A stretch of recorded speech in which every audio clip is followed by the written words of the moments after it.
नमो सूर्यदेव, नमो सूर्यदेव, नमो सूर्यदेव। बोले मुनीश्वर भगवान सागर जी महाराज की जय जय जय। और प्रथम प्रश्न के लिए मैं आमंत्रित कर रहा हूँ ये माँ विंध्यवासिनी उत्तर माध्यमिक विद्यालय लहनपुर के प्रबंधक श्री लव कुश तिवारी जी को, जो RSS के संचालक भी हैं, और फिर तैयार रहेंगे श्री राकेश त्रिपाठी मिर्जापुर, जो स्थानीय दैनिक जन जागरण के संवाददाता भी हैं। हम अपने सभी लहनपुर के नगर निवासियों की तरफ से श्री गुरु जी के चरणों में सादर प्रणाम करते हैं।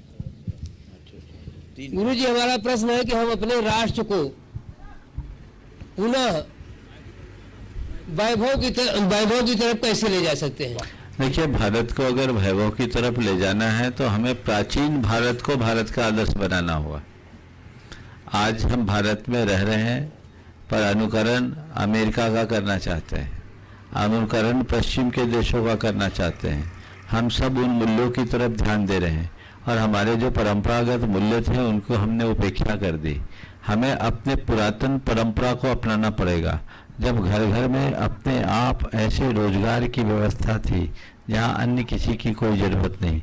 हमारे गुरुदेव कहते हैं भारत को भारत बनाना है और भारत के पुराने गौरव को वापस लौटाना है, तो स्वावलंबन को अपनाएं, स्वरोजगार को अपनाएं, स्वदेशी को अपना करके हम आगे बढ़ने की कोशिश करें और हम अपनी शिक्षा में परिवर्तन करें।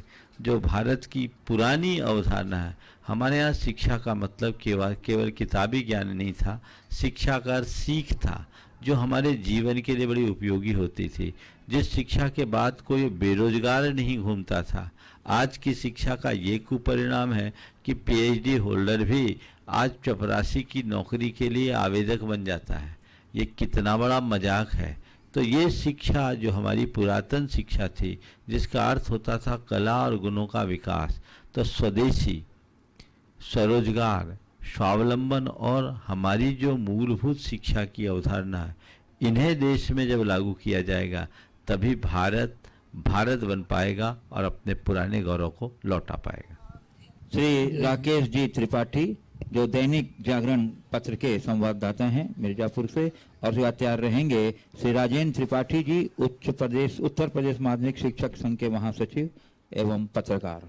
गुरु जी के चरणों में सादर नमन। गुरु जी, मेरा एक प्रश्न यह है कि अपने विचलित मन को जब अशांत हो जाता है तो शांत करने के लिए क्या उपाय करें? देखिए, मन जब अशांत हो तो उसके शांत करने के दो उपाय, एक है सम्यक दिशा दर्शन और दूसरा है प्रवाह परिवर्तन। जब भी आपको लगे कि मेरा मन अशांत है तो मन को आप अपने तरीके से मोटिवेट कीजिए। उसके लिए कुछ सही प्रेरणा मिले, वो प्रेरणा आप खुद के बल पर भी दे सकते हैं अथवा किसी से ले भी सकते हैं।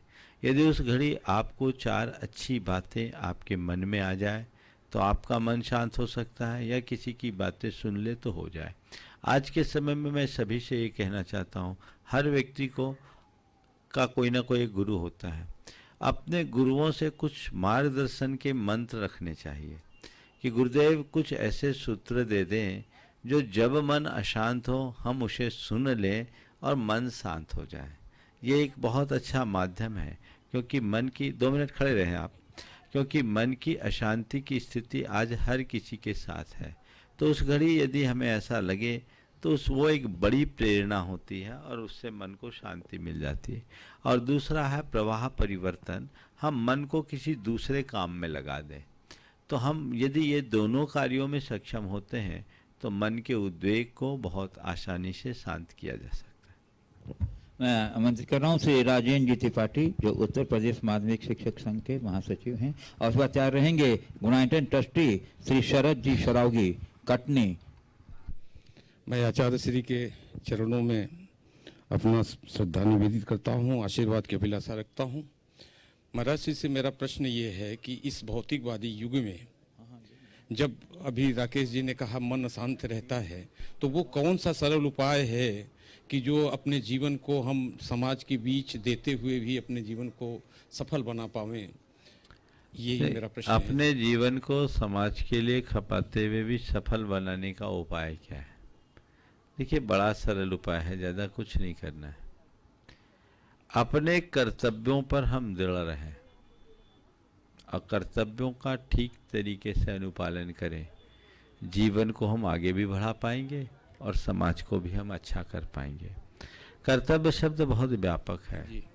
हमारा स्वयं के प्रति कर्तव्य है, परिवार के प्रति कर्तव्य है, समाज के प्रति कर्तव्य है, देश के प्रति कर्तव्य है। जो भी हमारे कर्तव्य हैं, उन सारे कर्तव्यों को मुझे ठीक तरीके से निभाना है। जो मनुष्य सही अर्थों में अपने कर्तव्यों में दृढ़ रहता है, उसका निश्चित जीवन उद्धार होता है। हमने पुराण पुरुषों के चरित्र को पढ़ा है, देखा है। विकट से विकटतम परिस्थितियों में उन्होंने कर्तव्य विमुखता नहीं अपनाई, वे कर्तव्य में दृढ़ रहे। जो मेरा कर्तव्य है, मुझे अपनी अंतिम सांस तक पूरा करना है। बस ये एक सूत्र है, इसे आत्मसात कर ले, सब कुछ प्राप्त हो। यूनाइटेड ट्रस्टी श्री शरद सरावगी कटनी, जो इस पद विहार में भी बड़ी सक्रियता से योगदान दे रहे हैं। और उसके बाद तैयार रहेंगे श्रीमती कल्पना सतीश जैन सतना। गुरु जी को त्रिबार नमोस्तु नमोस्तु नमोस्तु। गुरु जी, इस पद विहार में मैं भी एक सेवक के रूप में आपके साथ चल रहा हूं और अपने जीवन के सर्वोच्चम क्षण को, खुशी के क्षण को अनुभव कर रहा हूं। परंतु गुरु जी, कभी कभी ऐसी समय आता है, कुछ बात आती है तो कुछ व्यापार के कारण मेरे दिमाग में कुछ विभिन्नता उत्पन्न हो जाती है। तो मैं चाहता हूं गुरु जी, धर्म और व्यापार में कैसे समन्वय बनाऊं कि मैं इस धर्म लाभ को अधिक से अधिक ले सकूं। देखो, एक बात बोलूं, ये बहुत अच्छी बात है कि तुम जैसे अति व्यस्त व्यक्ति ने सारे व्यापार से अपने आप को अलग करके इस पद यात्रा में चलने का मन बनाया है। और बहुत अच्छी बात है, दोनों टाइम चल रहे हैं और इनका मन है कि मुझे सम्मेद शिखर तक की पूरी यात्रा करनी है। बहुत स्वागत योग्य कदम है। अब दिमाग में व्यापार आता है ना, तो जब मन में व्यापार आए उससे कह दो, अब जो कुछ होगा मार्च के बाद, शिखर जी के बाद, जो करने वाले कर लो। और एक रास्ता बता देता हूँ, जितने देर पैदल चलो ना, अपने प्रतिष्ठान में बोल दो कि कोई फ़ोन मत करना, और दिन भर में आधा घंटे का समय सुनिश्चित कर दो कि इतनी देर में जो व्यापारिक बातचीत करनी कर लो, इसके अलावा और कुछ नहीं। निष्फकर रहोगे, नहीं तो तन यहाँ रहेगा, मन वहाँ, नुकसान हो जाएगा। जब तुम एक प्रकार से संकल्पित होकर के चल रहे हो और चलना ही चाह रहे हो, तो इस बात को दिमाग में लाने की आवश्यकता नहीं। श्रीमती गुरुवार, नमस्ते गुरुवार। श्रीमती कल्पना सतीश जैन सतना, जो इस पूरे पद विहार में बड़ी सक्रियता से योगदान दे रहे हैं। उसके बाद तैयार रहेंगे श्रीमती संध्या सवाहर जैन सतना। गुरुदेव के चरणों में नमोस्तु नमोस्तु नमोस्तु। गुरुदेव, मेरी जिज्ञासा है कि पारिवारिक जीवन और धार्मिक जीवन में विवेक और बुद्धि का प्रयोग कब, कैसे और कहाँ करना चाहिए? पारिवारिक और धार्मिक जीवन में विवेक और बुद्धि का प्रयोग कब, कैसे, कहाँ करना चाहिए? देखिए, विवेक तो सब जगह रखना चाहिए। बिना विवेक के काम नहीं होता। मनुष्य को विवेकशील होना चाहिए। विवेक के बड़े व्यापक अर्थ हैं। एक अर्थ है सूझबूझ और एक अर्थ है सही पहचान, आत्मज्ञान, भेद विज्ञान। तो देखिए, घर परिवार में रहते हैं, यदि व्यक्ति के हृदय में सूझबूझ हो तो बड़ी से बड़ी समस्याओं का वो बहुत सहजता से निदान कर सकता है, हल निकाल सकता है। और व्यक्ति के मन में सूझबूझ न हो तो सूझबूझ खो जाने से छोटी छोटी बातों में भी व्यक्ति उलझ जाता है।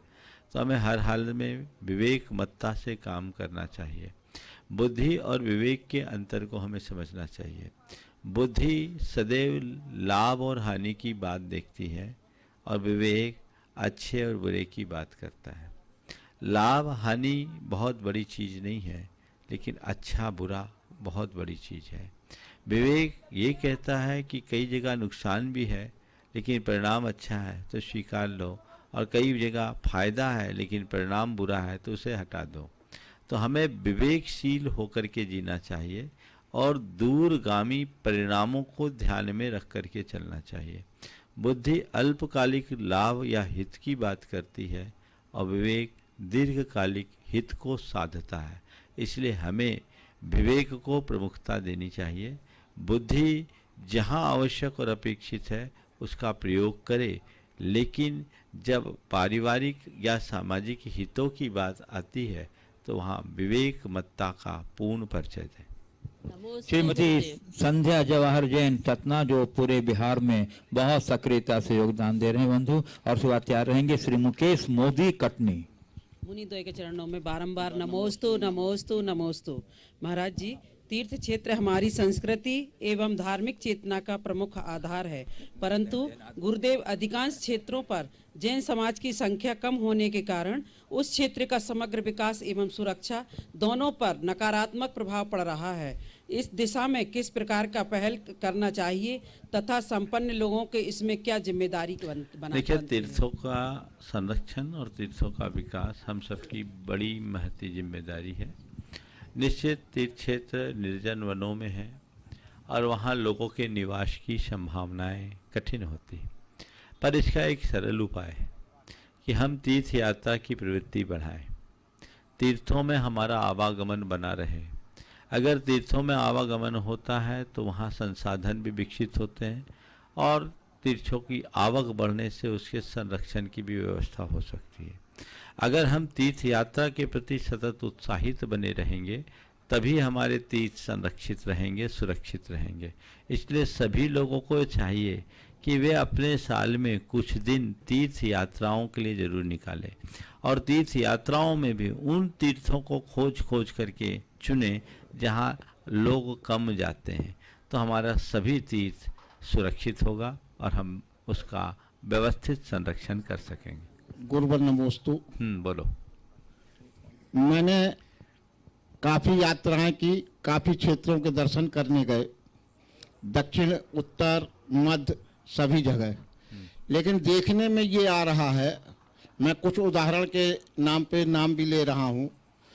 अतिशय क्षेत्र श्रेयांसगिरी, ग्यारसपुर, नाम मत लो, जी क्षेत्रों का नाम मत लो। हाँ, कई ऐसे क्षेत्र, ग्यारसपुर में भी एक ऐसी प्रतिमा, अद्भुत प्रतिमा है, लेकिन वो कुछ कारण से मंदिर भी धराशायी हो गए, लेकिन प्रतिमा सुरक्षित विराजमान है। ऐसे संरक्षित जगहों का कैसे समुचित विकास हो?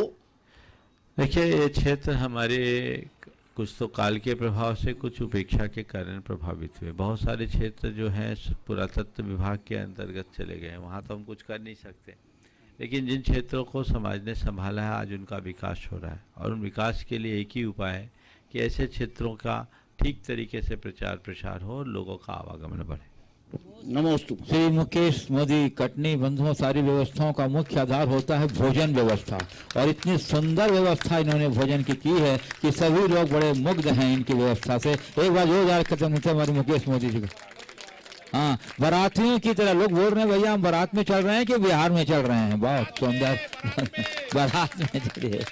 मुकेश मोदी कटनी, इनके बाद तैयार रहेंगे पंकज जैन, पारस हौजरी सतना। गुरुदेव के चरणों में नमोस्तु नमोस्तु नमोस्तु। भावनाओं के गुरुवर, भावनाओं के आवेग पर किस प्रकार नियंत्रण रखा जा सकता है? भावनाओं के आवेग पर नियंत्रण रखने के लिए सतत अभ्यास जरूरी है। जिस समय भावनाओं का वेग हो उस समय उसे नियंत्रित कर पाना थोड़ा कठिन है, लेकिन जब वेग शांत हो तो हम उसे बहुत अच्छे से नियंत्रित कर सकते हैं। हर पल एक कमांड अपने मन को दें, मुझे अपनी भावनाओं पर नियंत्रण रखना है, मुझे अपनी भावनाओं पर नियंत्रण रखना है, मुझे अपनी भावनाओं पर नियंत्रण रखना है। ये बात यदि बार बार दोहराएंगे तो आप भावनाओं के वेग में बहने से बच जाएंगे। कई बार हर मनुष्य के साथ ऐसा होता है कि क्षणिक भावनात्मक आवेग के कारण वे कुछ भी कर बैठते हैं और वह उनके जीवन की भयंकर भूल बन जाती है। किसी भी क्षेत्र में व्यक्ति को बड़ा भारी नुकसान हो जाता है, तो वहाँ हमें भावनाओं पर संयम रखना चाहिए। मेरे संपर्क में एक क्रिकेटर है जो रणजी तक खेला। उसने बोला, महाराज जी, हम लोग वो जो कोच सिखाते हैं तो कोच जब सिखाते हैं उस समय हमें ये भी बोलते हैं कि अपने भावनाओं को कैसे बैलेंस करना है, कि अब भावना हमने गेंद को ठीक तरीके से खेला, मान लीजिए उसे एम्पायर ने ठीक डिसीजन नहीं दिया तो हम भावनाओं में बह गए, दर्शक कुछ टिप्पणी कर रहा है, उस समय हम अपने भावनाओं के नियंत्रण को खो दिए तो पेनाल्टी होती है, कई तरह के दंड होते हैं। हम लोगों को वहाँ भी ये चीज़ें सिखाई जाती है।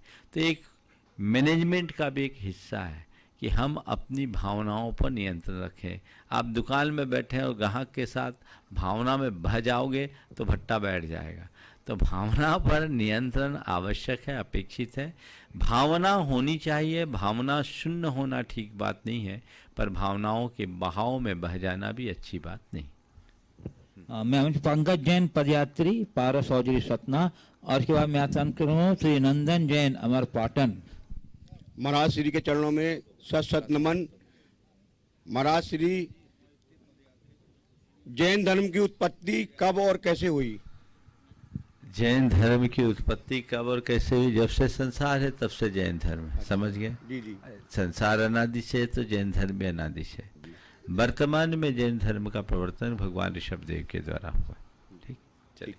श्री नंदन जैन, अमर पाटन, बताना चाहता हूं कि ये पदयात्रा में सम्मिलित भी हो रहे हैं और पदयात्रियों की परिचर्या के लिए बहुत सक्रियता से योगदान देते हैं। एक बार इनका अभिनंदन करें। उसके बाद श्री गोल्डी जैन, जो रीवा से लगातार चल रहे हैं गुरुदेव के साथ पद विहार में तैयार रहेंगे। नमस्तु महाराज जी, नमस्तु नमस्तु।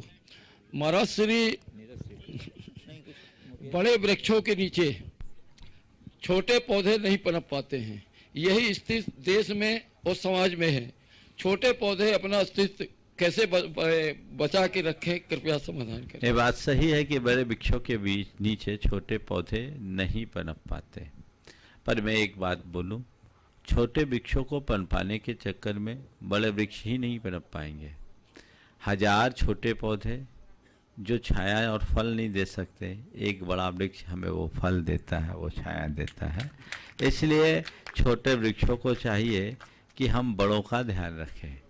अब रहा सवाल छोटों का क्या हो, तो बड़े वृक्षों के आगे छोटे वृक्ष भले न पनप पाए, पर नन्ही लता जरूर ऊंचाई छू देती है। तो जो लोग अपना विकास करना चाहते हैं, बड़े वृक्ष नहीं बन पाते, वे लता बन जाए और वृक्ष से लिपट जाए, उनका उत्कर्ष होगा। अगर छोटे वृक्ष बड़े वृक्षों को कोसते हैं तो ये उनकी नकारात्मकता है। अगर बड़े बड़े वृक्ष खड़े नहीं होंगे तो पर्यावरण कैसे संभलेगा? ये घास फूस और छोटे छोटे पौधों से पर्यावरण नहीं बच सकता। इस धरती का संरक्षण, इस सृष्टि की व्यवस्था और प्रबंध छोटे छोटे पौधों से नहीं, या नन्ही नन्ही झाड़ियों से नहीं, बड़े बड़े वृक्षों से होगे। इसलिए हमें चाहिए कि जहाँ कहीं बड़ा वृक्ष मिले, हृदय से उसका स्वागत करे और उसकी छाया में जाकर अपनी क्लांति हरे, अपनी थकान मिटाए, उसके फल खाकर अपना भूख मिटाए और उसकी स्वच्छ वायु से अपने आप को स्वस्थ करे। समझ गए? ये हमारा दृष्टिकोण होना चाहिए। केवल कोसना कहीं न कहीं सामने वाले की हताशा को दर्शाता है। वृक्ष बड़े हुए हैं, पर कब, थोड़ा ये भी तो सोचो। यूं ही वृक्ष बड़े नहीं होते, वृक्ष तभी बड़े होते हैं जब धरती में गड़े होते हैं। वृक्ष तभी बड़े होते हैं जब धरती में गड़े होते हैं और शीत गर्मी बरसात की बाधाओं को सहते हुए हर समय खड़े होते हैं। समझ गए? वृक्ष तभी बड़े होते हैं। इसलिए वृक्ष की तपस्या को समझो, तब काम होगा। बड़ा बनना बहुत कठिन है, कोसना सरल।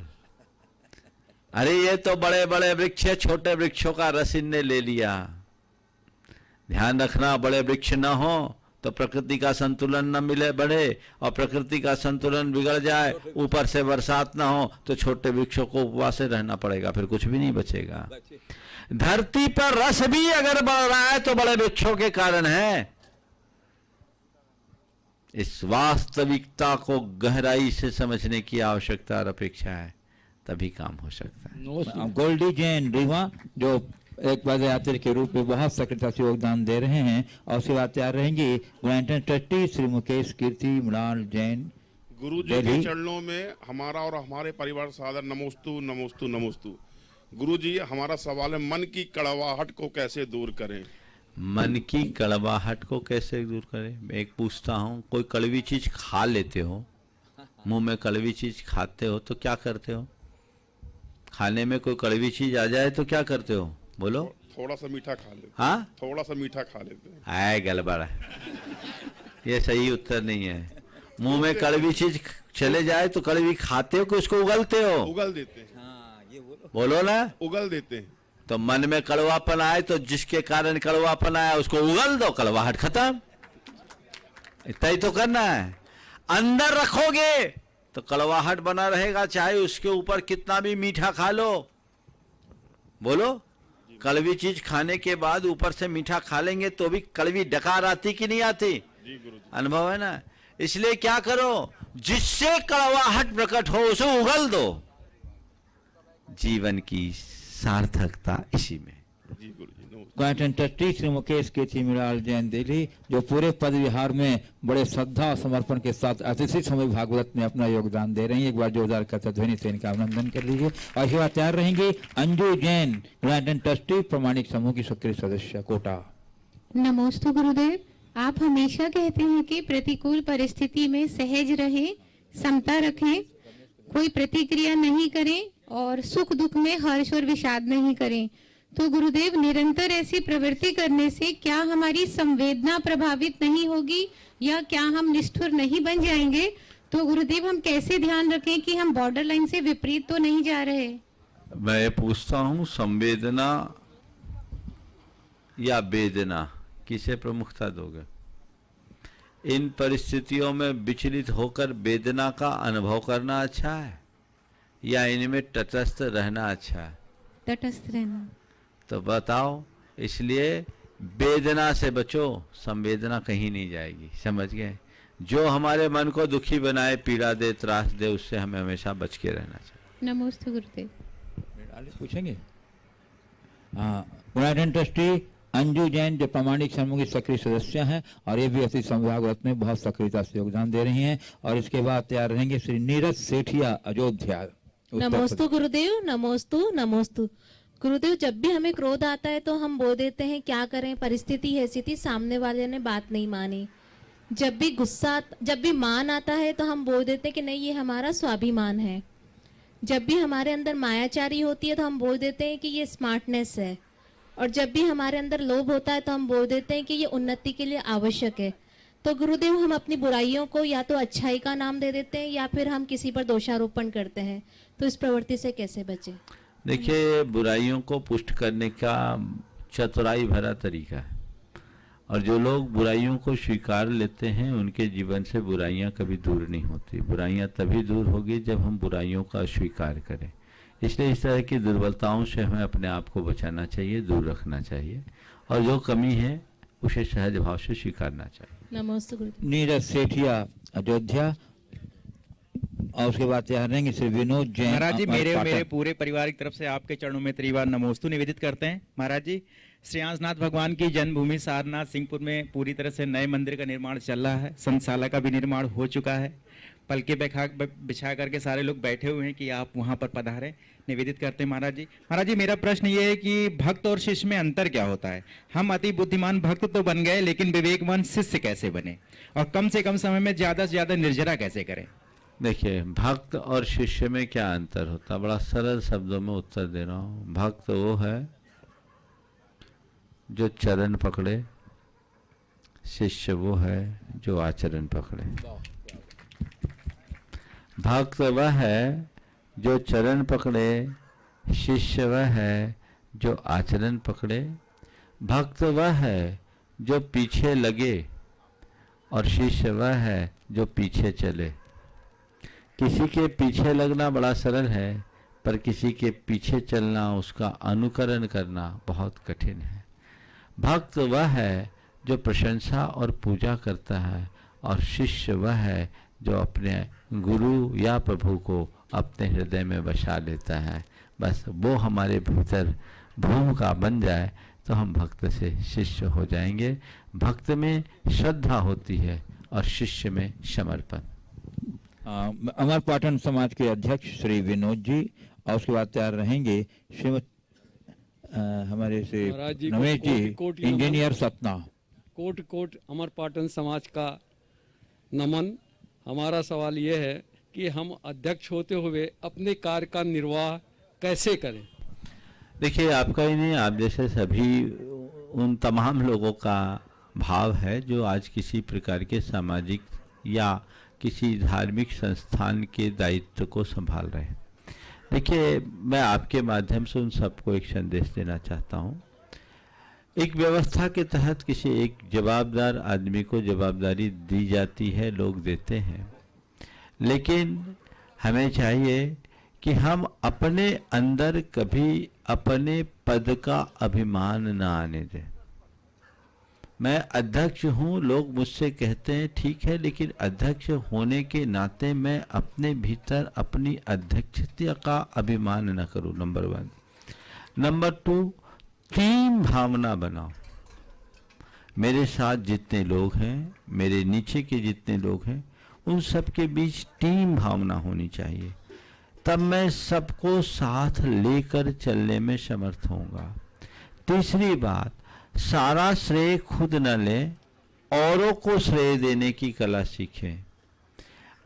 जो आगे होता है लोग उसे श्रेय देते हैं, पर हमें चाहिए हम विनम्रता से उस श्रेय को दूसरों पर दे दें कि ये मैंने ये कर रहे हैं, दिख मैं रहा हूं, करने वाले तो वो हैं। इतनी उदारता उनके अंदर होनी चाहिए और छोटे से छोटे कार्यकर्ता को प्रोत्साहित करने की कला अपना लें। तो देखिए कितना सुंदर नायकत्व तो आपके भीतर प्रकट हो सकता है और आप अपने कर्तव्य का बहुत अच्छे से पालन करने में समर्थ हो सकते हैं। नमस्ते। मैं आमंत्रित कर रहा हूँ मंगल पद विहार यात्रा के पुण्यार्जक इंजीनियर रमेश जी सतना को, और उसके बाद तैयार रहेंगी श्रीमती गुणमाना जैन, धर्मपत्नी पंडित सिद्धार्थ जी जैन सतना। आगामी सूचना और कार्यक्रम संबंधी जानकारी देंगे। प्रश्न भी पूछ सकते। प्रश्न तो साधारण परमानेंट इन्वाइटीज हैं। साथ में आ जाओ, 2 ही। मैं ही चला जाता हूँ। हाँ, चले जाओ। कॉम्प्रोमाइज तो उसी में होगा। हाँ।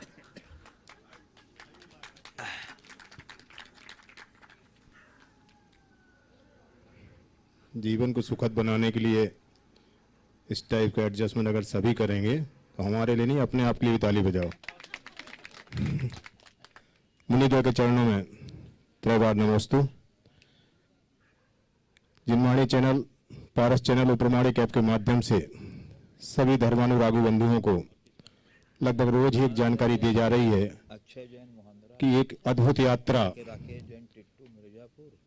रथावर्तन महोत्सव, जो कि पार्श्वनाथ भगवान की जन्मस्थली काशी से प्रारंभ होकर पार्श्वनाथ भगवान की मोक्ष स्थली शाश्वत तीर्थ समेत शिखर जी पर समाप्त होगी।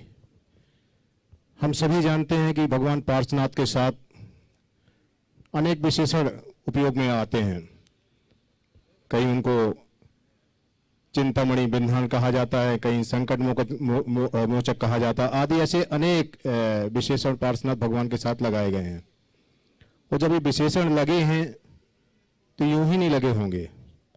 तो मुझे अब ऐसा लगता है, अब बल्कि लगता नहीं, मैं पूरी श्रद्धा के साथ कह सकता हूं कि जो व्यक्ति, जो धर्म प्रेमी बंधु इस यात्रा में शामिल होगा, निश्चित रूप से उनके जीवन में कष्ट तो दूर हो ही जाएंगे, कष्ट आएंगे ही नहीं। तो अगर ऐसी यात्रा का सुअवसर आप सभी को प्राप्त हो रहा है तो मेरा आप सभी लोगों से निवेदन है, कृपया शीघ्रता से प्रमाणिक ऐप के माध्यम से, pramarsagar.net के माध्यम से, या गुड़ायतन के जो नंबर पारस चैनल, जिनवाणी चैनल में जो पट्टी चलती है उसमें नंबर चल रहे हैं, उनके माध्यम से अपना बायोडाटा शीघ्र दे दें ताकि हम आपकी उपस्थिति के अनुसार आपकी व्यवस्था बना सकें। यह यात्रा काशी से 4 मार्च को प्रारंभ होगी और मार्च के अंतिम सप्ताह में समेत शिखर जी में समाप्त होगी। सारी व्यवस्थाएं हमारे कार्यकर्ताओं ने, हमारी टीम ने बनाई हुई है। आपकी आवास की समुचित व्यवस्था है, आपकी भोजन की समुचित व्यवस्था है, साथ ही साथ आपकी जो दैनिक क्रियाएं उसकी भी व्यवस्था की गई है। मैं पुनः एक बार बता दूं, महिलाओं के लिए अभी ये व्यवस्था शुरुआत में अगर वो परिवार के साथ आते हैं, अपनी व्यवस्था से आते हैं तो उनका स्वागत रहेगा। अंतिम सप्ताह में ये व्यवस्था भी बनाई जाएगी कि हम सभी लोग उस रथावर्तन महोत्सव को शान संपन्न करेंगे सभी के साथ। ऐसा मेरा आप सभी लोगों से निवेदन है, कृपया शीघ्रता से 25 फरवरी तक ये फॉर्म अवश्य रूप से भर दें, ताकि उसके बाद हम यात्रा समुचित यात्रा की व्यवस्था बना सकें। ऐसा मेरा आप सभी लोगों से निवेदन है। नमस्ते। प्रश्न पूछ रही हैं मीनी जी। मुनिदय के चरणों में त्रिवार बिट्टू और बिट्टू के परिवार का नमोस्तु नमोस्तु नमोस्तु। हाँ बोलो। रंगों को बिखरने के लिए हमेशा निखरना पड़ता है, रंगों को निखरने के लिए हमेशा बिखरना पड़ता है। परिवार और समाज को निखारने के लिए हमें क्या करना चाहिए? नमोस्तु गुरुदेव। देखिए, रंगों को निखारने के लिए बिखरना पड़ता है और परिवार को निखारने के लिए एकजुट होना पड़ता है। बस एकजुटता बनाए रखो, परिवार निखर जाएगा। हाँ। श्रीमती गुणमाला जैन, धर्मपत्नी पंचदाजी जैन सतना, जो असीम संभाग में बहुत सक्रिय से योगदान दे रही हैं, उसके बाद तैयार रहेंगे। हाँ, गुणायतन के शिरोमणि संरक्षक श्री पीयूष जी, कल्पना जी कन्नौज, जिन्हें मुनिदय के चरणों में मेरा और मेरे परिवार का त्रिवार नमोस्तु नमोस्तु नमोस्तु।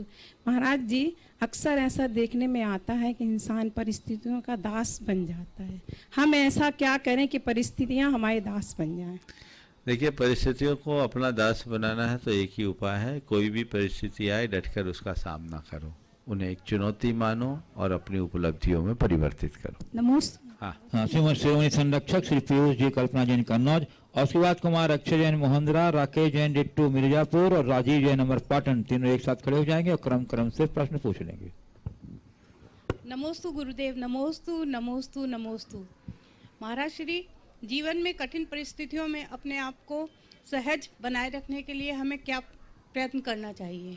देखिए, जब भी कठिन परिस्थिति हो, अपने अंदर सहजता लाने के लिए सबसे पहले सोच को सकारात्मक बनाना चाहिए, आत्मविश्वास को जगाना चाहिए, धैर्य रखना चाहिए और आशावादी बनना चाहिए।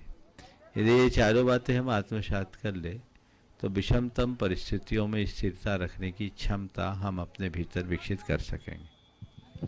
कुमार अक्षय जैन मोहंद्रा जी, राकेश जैन टिट्टू मिर्जापुर, राजीव जैन अमरपाटन। हाँ, एक साथ आ जाओ, सब एक ही जगह आ जाओ। अक्षय आगे आ जाओ। चलो पहले अक्षय जैन प्रश्न पूछ लें, कुमार अक्षय जैन मोहंद्रा, उसके बाद जल्दी वहीं खड़े हो जाओ एक साथ, जल्दी से।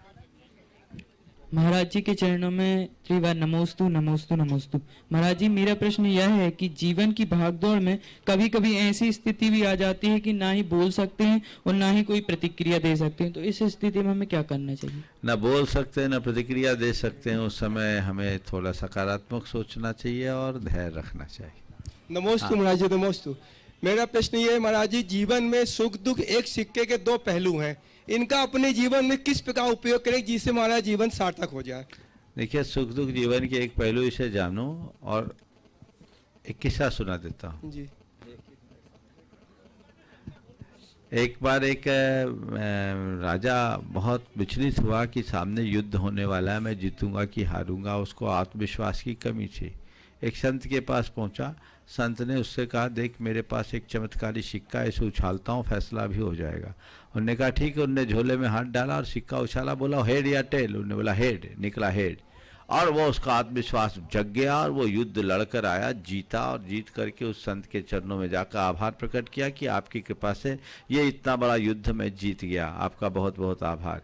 संत ने कहा इसमें मेरा कोई आभार नहीं था, लिखा हाथ दिखाओ। हाथ दिखाया, वो सिक्का दिया तो देखा उस सिक्का के दोनों तरफ हेड बना हुआ था, टेल नहीं।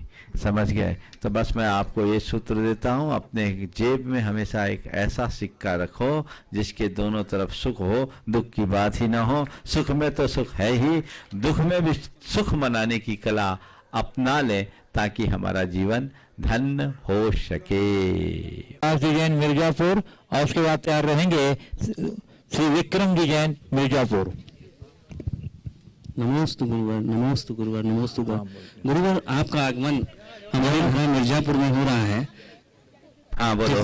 आपका आगमन मेरे मिर्जापुर महरा पे हो रहा है, इससे बहुत प्रसन्नता है। और हमें चाहते हैं कि कितना प्रयत्न करें कि अधिक से अधिक लाभ और आपका प्रवास भी आनंद प्राप्त हो सके। बिल्कुल बिल्कुल, बहुत अच्छी बात है। मिर्जापुर वालों का प्रबल पुण्य है, इसमें कोई संशय नहीं। और पिछले अनेक वर्षों से लगे रहने का परिणाम है कि तीसरी बार मिर्जापुर का योग बनने जा रहा है। कल ये शंका समाधान तुम्हारे मिर्जापुर में ही होगा, ये बहुत अच्छा सुयोग है। आपने पूछा अधिक से अधिक लाभ हम कैसे करें। बस ये समझो कि कम समय मिला है, भरपूर लाभ लेना है। जैसे 2020 के मैच में हर गेंद को बाउंड्री के बाहर पहुंचाने का प्रयास किया जाता है, ऐसे तुम लोगों की जिम्मेदारी है हर पल को सार्थक बनाने का प्रयत्न करो कि अल्पकालिक प्रवास भी हम सबके जीवन के लिए एक यादगार पल बन सके और हमारे जीवन के रूपांतरण का आधार बन सके। जी जी। संरक्षक परिवार मिर्जापुर से ही श्री विक्रम जैन। नमोस्तु गुरुवर, नमोस्तु गुरुवर, नमोस्तु गुरुवर। गुरुवर, मैं ये जानना चाहता हूँ कि मैं अपने धर्म की प्रभावना को और कैसे आगे ज्यादा बढ़ा सकता हूँ। बिल्कुल सही बात पूछना है यार। भाव सबके हृदय में होना चाहिए। पहले भावना होती, फिर प्रभावना होती। मेरे मन में जब तक धर्म की प्रबल भावना नहीं होगी, मैं प्रभावना कैसे करूँगा। जब तक मेरे अंदर प्रकाश न हो, मैं दूसरे को प्रकाश कैसे बढ़ा पाऊंगा। तो पहला प्रयास ये करो कि मैं अपने जीवन में यथासंभव धर्म को धार कर जी सकूं, आत्मसात करके जी सकूं, और फिर अपने तन से, मन से और धन से इसे औरों तक जितना फैला सकूं, फैलाने का प्रयास करना चाहिए। नमस्ते। चलिए अगले प्रश्न के रूप में आमंत्रित कर रहा हूँ गुणायतन के संरक्षक श्री ऋषभ जी सुमन जी जैन मिर्जापुर, जिनके अथक प्रयास से पूज्य का मिर्जापुर की ओर आना संभव हो सका है। एक बार कर्ता ध्वनि से इनका अभिनंदन कर दीजिए बंधु। गुरुदेव के पावन चरणों में बारंबार नमस्कार हो। नमोस्तु नमोस्तु नमोस्तु। गुरुदेव, मौन एक व्रत है, साधना है, तप है, सब कुछ इसमें समाहित है। तो गुरुदेव, इस मौन को हम केवल मुंह बंद कर तक सीमित रख सकते हैं या मन और कुछ आत्मा से भी इसका संबंध बनता है? देखिए, मौन एक बहुत बड़ी साधना है। एक मुख का मौन है, एक मन का मौन है। मुंह को मौन करना बड़ा सरल है, मन का मौन हो जाना बहुत ऊंची बात है। और जब मन मौन होता है तब हमारी आत्मा मुखर होती है और हम आत्मा के साथ अपना संवाद स्थापित करते हैं। आत्मा को मौन करने की जरूरत नहीं है, बाहर के कोलाहल से मुक्त होने की जरूरत है। कोलाहल वचनों से ही नहीं, मन से होता है। वचनों का कोलाहल अल्पकालिक होता है, मन तो 24 घंटे कोलाहल में होता है। अभ्यास और साधना से यदि हम उसे नियंत्रित करें तो अपने जीवन को सफलीभूत कर सकते हैं। नमस्ते। मैं आमंत्रित कर रहा हूँ श्री मनीष जैन बुढ़ार गुणायतन ट्रस्टी, और उसके बाद तैयार रहेंगे आदर्श जैन अमरपाटन गुणायतन ट्रस्टी। नमोस्तु महाराज जी, नमोस्तु महाराज जी, नमोस्तु महाराज जी। महाराज जी, वास्तव में भविष्य होता नहीं है, उसे निर्माण किया जाता है। ओम फिर से। वास्तव में भविष्य होता नहीं है, उसका निर्माण किया जाता है। मैं कैसे अपना और अपने परिवार के साथ मिलकर कैसे भविष्य का निर्माण करूं कि एक मिसाल बन जाए। बहुत अच्छी बात की है। भविष्य होता नहीं, निर्माण किया जाता है। आपने पूछा अपने और अपने परिवार के साथ मिलकर कैसे भविष्य का निर्माण करूं। वर्तमान के एक एक पल को सार्थक करना शुरू कर दो, भविष्य अपने आप निर्मित हो जाएगा। जो वर्तमान को व्यर्थ करता है उसका भविष्य भी व्यर्थ हो जाता है। नमस्ते महाराज। गुणायतन ट्रस्टी आदर्श जैन अमरपाटन से तैयार रहेंगे अरहंत अजमेरा बड़वानी। नमोस्तु महाराज श्री, नमोस्तु महाराज श्री। महाराज श्री, एक मातृभूमि, दूसरी जन्म देने वाली माँ, तीसरी जिनवाणी माता, इन तीनों माताओं में कैसे सामंजस्य बैठाएं? मातृभूमि, जननी माँ और जिनवानी माता, इनमें तीनों में सामंजस्य कैसे बिठाएं? इनमें सामंजस्य बिठाने की जरूरत नहीं है, इन तीनों की शरण अपनाने की जरूरत है। हमें तीनों का ऋण चुकाने का प्रयास करना चाहिए। मातृभूमि का हम पर बड़ा ऋण है और उससे ऋण होने का एक ही रास्ता है, अपने आचार, विचार और व्यवहार से मातृभूमि के गौरव को बढ़ाएं। और जब कभी भी इस धरा पर कोई संकट आए, सभी धरावासियों के लिए हम संकट में सहायक बने। मातृभूमि के ऋण चुकाने का ये सबसे सरल उपाय है और ये तभी होगा जब हमारे हृदय में मातृभूमि के प्रति गौरव का भाव होगा। जननी माँ हमारी जन्मदात्री होने के कारण जीवन में महत्वपूर्ण है ही। उनका ऋण हम तभी चुका सकते हैं जब हर पल उनके प्रति कृतज्ञता का भाव बना रहे, उनके उपकारों का स्मरण हो और अपने आचार विचार और व्यवहार से उनका गौरव बढ़ाए। हर माँ को ये लगे कि संतान को जन्म देने से मेरी कोख कृतार्थ हो गई, समझना तुमने अपनी जननी माँ का गौरव पूर्ण कर दिया। अगर माँ को लगता है कि ये बेटा कैसा पैदा हो गया, तो समझ लो ये हमारी नालायकी की पराकाष्ठा है। हर माँ को, हर संतान की जिम्मेदारी है कि वह ऐसा आचरण और व्यवहार करे जिससे उसकी माँ का, उसके पिता का गौरव बढ़े, घटे नहीं। और जिनवानी माँ जो शास्त्र है, उसका सम्मान केवल इसकी पूजा करने में नहीं, उसका सही सम्मान तब होगा जब हम शास्त्रोचित क्रिया और व्यवहार अपनाएंगे। जो शास्त्र में लिखा है हम उसे अपनाएं, शास्त्र का बहुमान करें और शास्त्र विरुद्ध आचरण और व्यवहार अपने जीवन में कभी ना होने दें। सब कुछ चलता है ऐसा नहीं, जिसकी हम पूजा करते हैं उस शास्त्र को, वो माँ है हमारी, वो शारदा है, वो जिनवानी है, उसे हम खो नहीं सकते। उसकी अवमानना हम किसी हाल में नहीं कर सकते, उसकी अवमानना हमारे जीवन की एक बड़ी चूक है। ये मनोभाव जब जगेगा तभी हम जिनवानी माँ का भी सही गौरव रख सकेंगे और उनकी कृपा पा सकेंगे। श्री अरहंत अजमेरा बड़वानी और फिर तैयार रहेंगे श्री NL जैन छावड़ा साहब, गुणाटन ट्रस्टी, जयपुर। नमस्ते महाराज जी, नमस्ते महाराज जी, नमस्ते महाराज जी। महाराज जी ये प्रश्न मेरे बेटे आर अजमेरा का है। वो महाराज जी पूछता है भगवान जी कौन है, ये तो सब बताते हैं, पर मुझे ये समझ में नहीं आता कि भगवान क्या है। क्या मंदिर जी में विराजमान पाषाण की प्रतिमा जी जो है वही भगवान है, तो वो हमारा क्या भला करेंगी? बिल्कुल ठीक बात है। मंदिर में विराजमान जो पाषाण की प्रतिमा वो भगवान नहीं, वो तो मूर्ति है, पर उस मूर्ति के भीतर जो मूर्तिमान है वही भगवान है, यदि हम उसे पहचान सके तो। भगवान क्या है? हम खुद भगवान हैं, और भगवान जिन्हें हम बाहर भगवान के रूप में पूछते हैं वो हमारा सबसे विशुद्ध और निखरा हुआ रूप है, परिष्कृत रूप है। आत्मा से भिन्न कोई परमात्मा नहीं है। जिनके अंदर विकार है, बुराई है, वो आत्मा है। जो निर्विकार हो गया वो परमात्मा है। हमने मंदिर में जिन भगवान को विराजमान किया है उन्हें अपने जीवन का आदर्श बनाया है। वो मूर्ति नहीं है, मूर्तिमान है। ये बाहर की मूर्ति को हम ना देखें, उनके भीतर समाहित गुणों को देखें, जिसमें अहिंसा दिखती है, जिसमें वीतरागता दिखती है, जिसमें अपरिग्रह का आदर्श दिखता है, जिसमें क्षमता दिखती है, जिसमें क्षमा दिखती है, वह मूर्त भगवान की है। उस मूर्त को हम पहचाने जो आत्मा की सबसे विशुद्धतम अवस्था है। तो हम ये समझते हैं कि जिस रूप में भगवान की मुद्रा यहाँ विराजमान है, जैसे भगवान मेरे भीतर भी है, और हमें वही रूप अपने भीतर निखारने की जरूरत है। इस विश्वास से हम बाहर के इस मूर्त की पूजा करते हैं। ये बात बिल्कुल यथार्थ है। पत्थर को पूजने से भगवान नहीं मिलते, मूर्ति में छिपे मूर्तिमान को पहचानने से ही भगवान के दर्शन होते हैं। तो हम मूर्तिमान को पहचानने की कोशिश करें।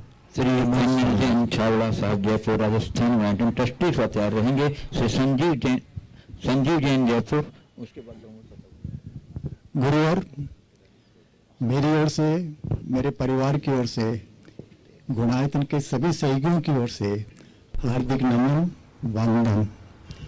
मेरा से एक छोटी सी जिज्ञासा है कि सेहत, फैशन और परंपरा, इसको एक धागे में कैसे पिरोया जाए? सेहत, फैशन और परंपरा को एक धागे में कैसे पिरोया जाए, बहुत अच्छा प्रश्न आपने किया। देखिए, सेहत सबसे महत्वपूर्ण तत्व है। हर व्यक्ति को अपनी बाहरी और भीतरी सेहत का ख्याल रखना चाहिए। जब भी हम सेहत की बात करते हैं हम प्रायः सारी शरीर की सेहत पर ध्यान देते हैं, जबकि हमको शरीर के साथ साथ भीतर की यानी मन की और चेतना की स्वस्थता का भी ध्यान रखना चाहिए। फैशन हमारे जीवन शैली का एक अंग है, उसे अपनाने में किसी भी प्रकार की बुराई नहीं है, लेकिन फैशन वही होना चाहिए जो हमारे सेहत के अनुकूल भी हो और हमारी परंपरा के अनुकूल भी हो। कदाचित परंपरा के अनुकूल न भी हो तो कम से कम हमारे सेहत के विरुद्ध न हो और हमारी संस्कृति के विरुद्ध न हो, वो फैशन अपनाना चाहिए। आजकल फैशन में एक प्रकार का अंधानुकरण सा चल पड़ा, किसी एक ने किसी चीज को आगे बढ़ाया, दूसरा उसका अनुकरण करने लगते हैं। आजकल पिछले अनेक वर्षों से देखो फटे जीन्स पहनते हैं लोग। फटे जीन्स क्यों पहनते हैं मुझे इसका कोई औचित्य समझ में नहीं आता। ये तो फटीचरों के कपड़े हैं और आजकल आदमी फटीचर बनने में गौरवान्वित महसूस होता है। ये किस बात का द्योतक है? फैशन अच्छा है, जीन्स पहने अच्छी बात है, उसमें हमें कोई तकलीफ नहीं। आप धोती की जगह जीन्स पहने, परंपरा हमारी धोती की थी, परंपरा पैजामा की थी, परंपरा आपकी चूड़ीदार कुर्ते की चूड़ीदार की थी, लेकिन उसका स्थान आपने जीन्स में ले लिया, आपने टी शर्ट में लिया। इस फैशन से हमें कोई आपत्ति नहीं है, लेकिन फटा जीन्स, फिर उसके बाद लो बेस जीन्स, ये सब ये क्या है? ये तो ये जो रोज रोज की आपकी ये प्रवृत्तियां बदलती है वो गलत है। वो फैशन एक प्रकार का अंधानुकरण है जो हमारे स्वास्थ्य के विरुद्ध हो, जो हमारी सभ्यता के विरुद्ध हो, जो हमारी संस्कृति के विरुद्ध हो। सभ्यता और संस्कृति के अनुकूल कोई भी फैशन हो हमें अपनाने में कोई आपत्ति नहीं है। कदाचित अनुकूल न भी हो तो मैं उस फैशन से असहमति व्यक्त नहीं करता, पर इतना जरूर कहता हूँ विरुद्ध नहीं होना चाहिए। नमस्ते। श्री संजीव जैन जयपुर से आचार्य रहेंगे। शास्त्री परिवार कटनी से श्री प्रमोद जी कक्का जो पूरे बिहार में बहुत सक्रियता से योगदान दे रहे हैं।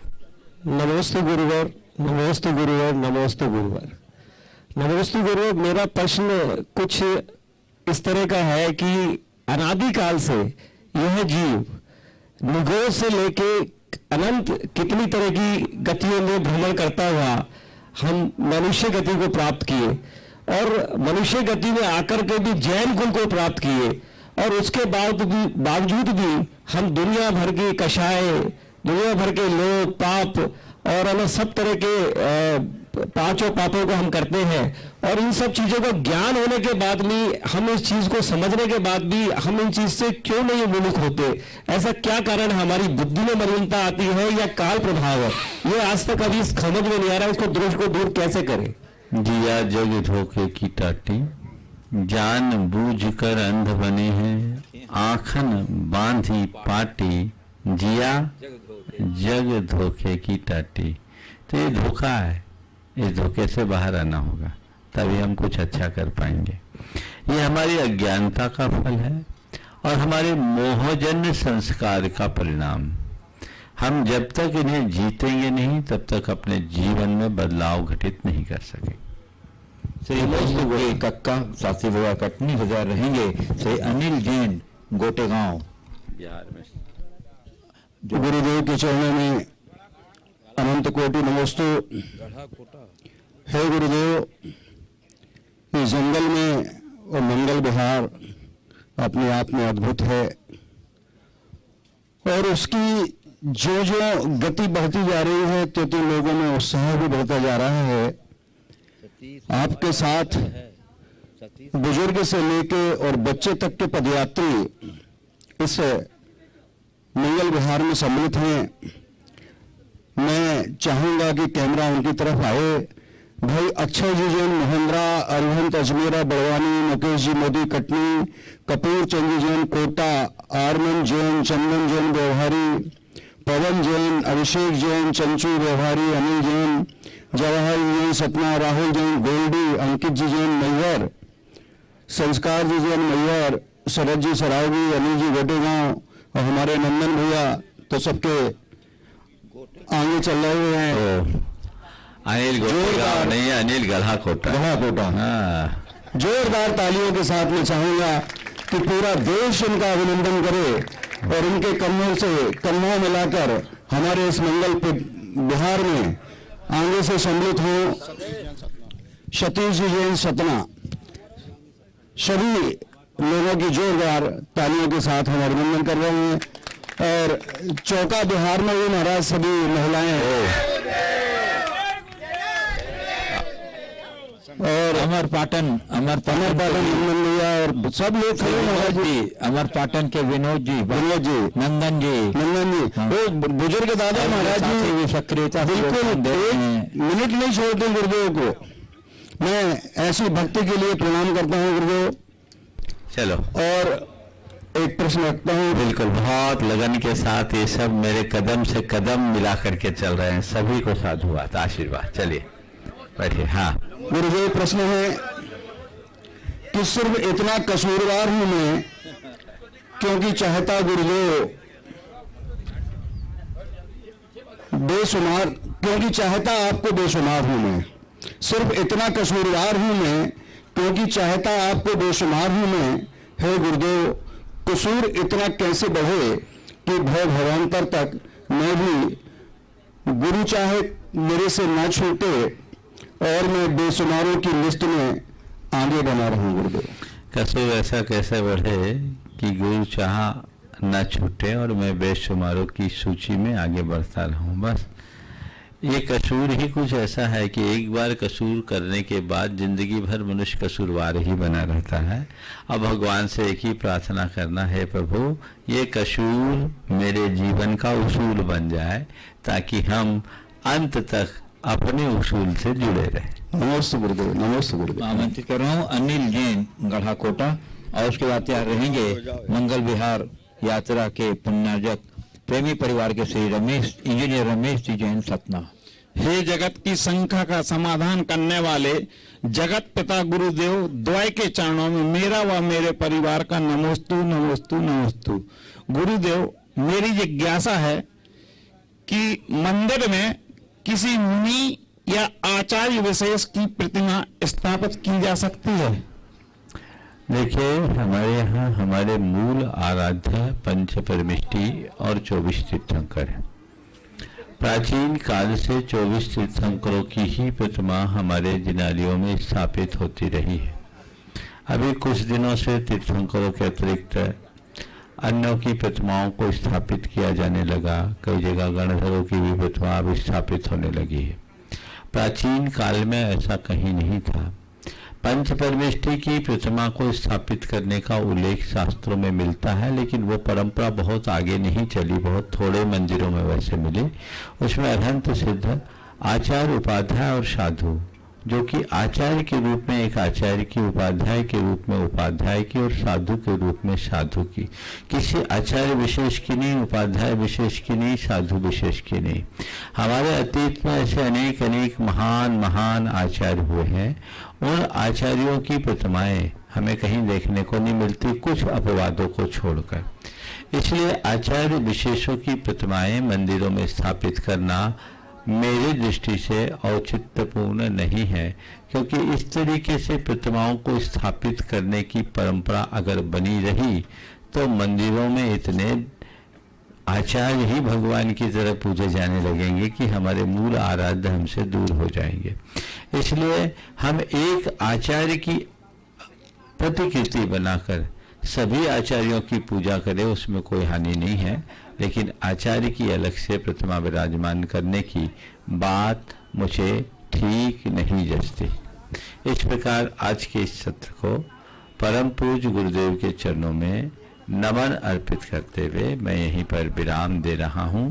बोलिए परम पूज्य आचार्य गुरुवर श्री विद्यासागर जी महाराज जी।